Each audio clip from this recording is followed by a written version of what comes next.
뉴스 시작. 앵커. 한국과 러시아 간 직항 항공편 운항 재개 논의가 본격화되고 있다는 소식입니다. 우크라이나 전쟁 이후 중단되었던 하늘길이 다시 열릴 가능성이 제기되면서 양국 관계 개선의 신호탄이 될 수 있을지 주목됩니다. 기자. 네. 타스통신은 한국 시간으로 어제 박종호 한러비즈니스협의회 대표의 말을 인용해 대한항공이 최근 러시아에서 열린 제1차 국제운송 및 물류 포럼에 참가했으며 현재 한러 직항 항공편 운항 재개를 위한 협상이 진행 중이라고 보도했습니다. 이 포럼은 블라디미르 푸틴 러시아 대통령의 지시에 따라 러시아의 운송 경쟁력을 강화하고 글로벌 운송 네트워크를 발전시키기 위해 개최되었습니다. 대한항공은 지난 1일부터 3일까지 러시아 상트페테르부르크에서 열린 이 포럼에 참여한 것으로 파악되었습니다. 이번 포럼을 계기로 조정영 북한 육해훈상도 러시아 측과 올해 여름 개통 예정인 북러 국경 자동차 전용 다리에 대한 논의를 진행한 것으로 전해졌습니다.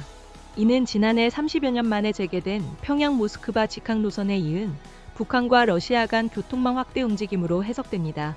한편 게오르기 지노비에프 주한 러시아 대사는 어제 타스통신과의 인터뷰에서 양국 간 직항편 재개에 대해 아직 긍정적인 진전은 보이지 않는다고 언급하면서도 관광객 교류 증가뿐만 아니라 양국 관계 전반의 개선에 기여할 수 있을 것이라고 긍정적인 전망을 내놓았습니다. 지노비에프 대사는 지난해 약 8만 명의 러시아인이 한국을 방문했으며 이러한 추세는 계속 증가하고 있다고 덧붙였습니다. 한국은 러시아인들에게 매우 인기 있는 관광지라는 설명입니다. 앞서 2022년 2월 우크라이나 전쟁 발발 이전에는 대한항공과 아에로플로트가 서울, 부산, 제주, 김포와 모스크바, 상트페테르부르크, 블라디보스토크를 오가는 직항편을 운항했지만 한국이 서방의 대러시아 제재에 동참하면서 모든 직항편 운항이 중단된 바 있습니다. 지노비에프 대사는 이전에도 직항편 재개가 양국의 이익에 부합한다는 입장을 일관되게 밝혀왔습니다. 이와 관련해 전문가들은 도널드 트럼프 미국 대통령의 대러시아 정책 변화 가능성과 이란 전쟁으로 인한 에너지 공급망 재편 등을 종합적으로 고려할 때 한러 관계 개선의 여건이 조성되었다고 평가하고 있습니다. 실제로 지노비에프 대사는 중동 위기 상황에서 미국의 제재 완화로 LG화학이 러시아산 나프타를 확보한 사례를 언급하며 에너지 자원 확보가 시급한 한국 경제에 있어 에너지 공급원 다변화의 중요성을 강조했습니다. 앵커. 그렇다면 러시아 측은 한국과의 관계 정상화에 대해 어떤 기대를 가지고 있습니까? 기자.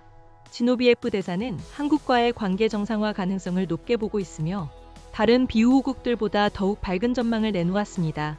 특히 블라디미르 푸틴 대통령이 지난 1월 이석배 한국 대사의 신임장을 전달받는 자리에서 안타깝게도 우리와 한국의 상호작용에서 긍정적 기반이 많이 낭비되었다고 언급하며 한국과 관계 회복을 기대한다고 말한 점을 중요한 신호로 해석했습니다.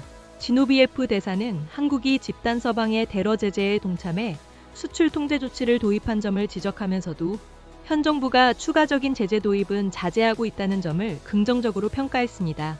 결론적으로 지노비에프 대사는 다소 엄격한 틀 안에서나마 실질적인 협력 관계를 발전시킬 여지는 남아있다고 밝히며 관계 정상화는 미래의 과제이지만 충분히 가능하다는 입장을 피력했습니다. 뉴스 종료.